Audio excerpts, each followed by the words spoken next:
The racial profiling of two Native American teenagers who were visiting CSU's campus and were then kicked off a tour. Well, that other parent apparently became nervous when the two Native American students joined the group. Okay, so here's a crazy suggestion. How about you stop calling cops on black people or people of color just trying to live? That sound good?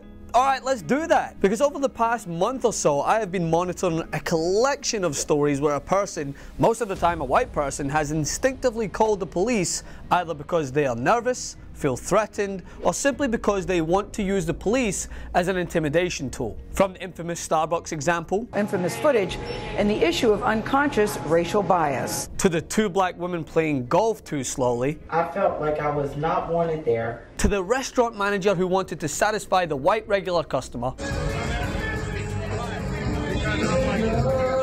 to the Waffle House employee who didn't like the black girl asking why she was being charged for utensils, Not to break your arm, that's what I'm about to do. You have to break her arm? to the black officer getting cops called on him for doing his job, to the latest example, two Native American teenagers who saved up their own money and drove the family car for an official tour at Colorado State University, but then had the police called on them because a white mom said they made her nervous. My God, am I getting tired of this bullshit excuse. And as a result, both boys were removed by police. Now you might be saying, Francis, you're just cherry picking. There's tons of examples where white Americans are having the cops called on them for trying to live their life. And what I say is fine, let's take a look. Go into my Instagram, Francis M. Maxwell, come right into the DMs and you send me the links of those examples, but I would give yourself a few hours because you're going to be digging for quite a while. So let me just make this short, sweet, and pretty goddamn clear, shall we? If a person of color is making you nervous for doing something perfectly normal that wouldn't upset you to see a white person doing,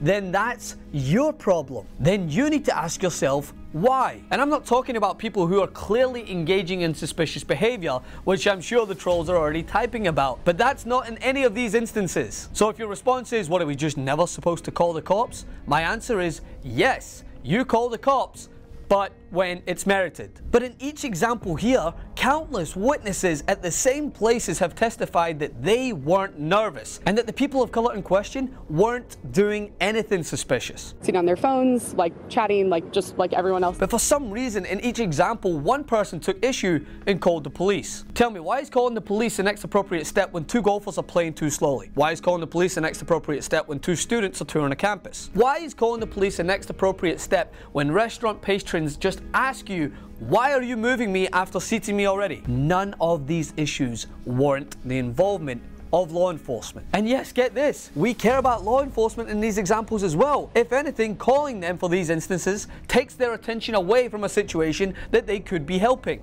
None of these issues warrant their attention. I just don't understand the rush to call police as if it's the automatic next step. Because here's the harsh reality. The jump from calling the cops on a person of color to that person then becoming part of an altercation that could lead to drastic, violent repercussions is very, very small. For people of color, interactions with police don't tend to run as smoothly as they did with the Port Authority Commissioner when she, berated the police for pulling over her kid. You may shut the fuck up and not tell me when I may take my kid. Oh no, this kid glove treatment is very rarely afforded to people of color, so you need to be cognizant of that when you make this decision. I mean, take the man who called the police on Stephon Clark, for instance. He said that afterwards, he immediately regretted the decision. And again, for those in the back, this does not mean you never call the cops on suspicious people, but all people of color are not automatically suspicious. We are at a point in this country where critical thinking can save someone's life, and I wish I was overreacting, I really do. I wish the US was a place where they're saying, hey, better safe than sorry were words to live by. And that's because to far too many Americans, being safe means calling the police because they don't like the look of a person. Because the idea is supposed to be, if you see something, say something. Not if you see color, you call the cops. Do better. Let's start to think, shall we? Follow me on Instagram at Francis M. Maxwell and on Twitter also at Francis M. Maxwell. Please like and share this video. Continue to resist.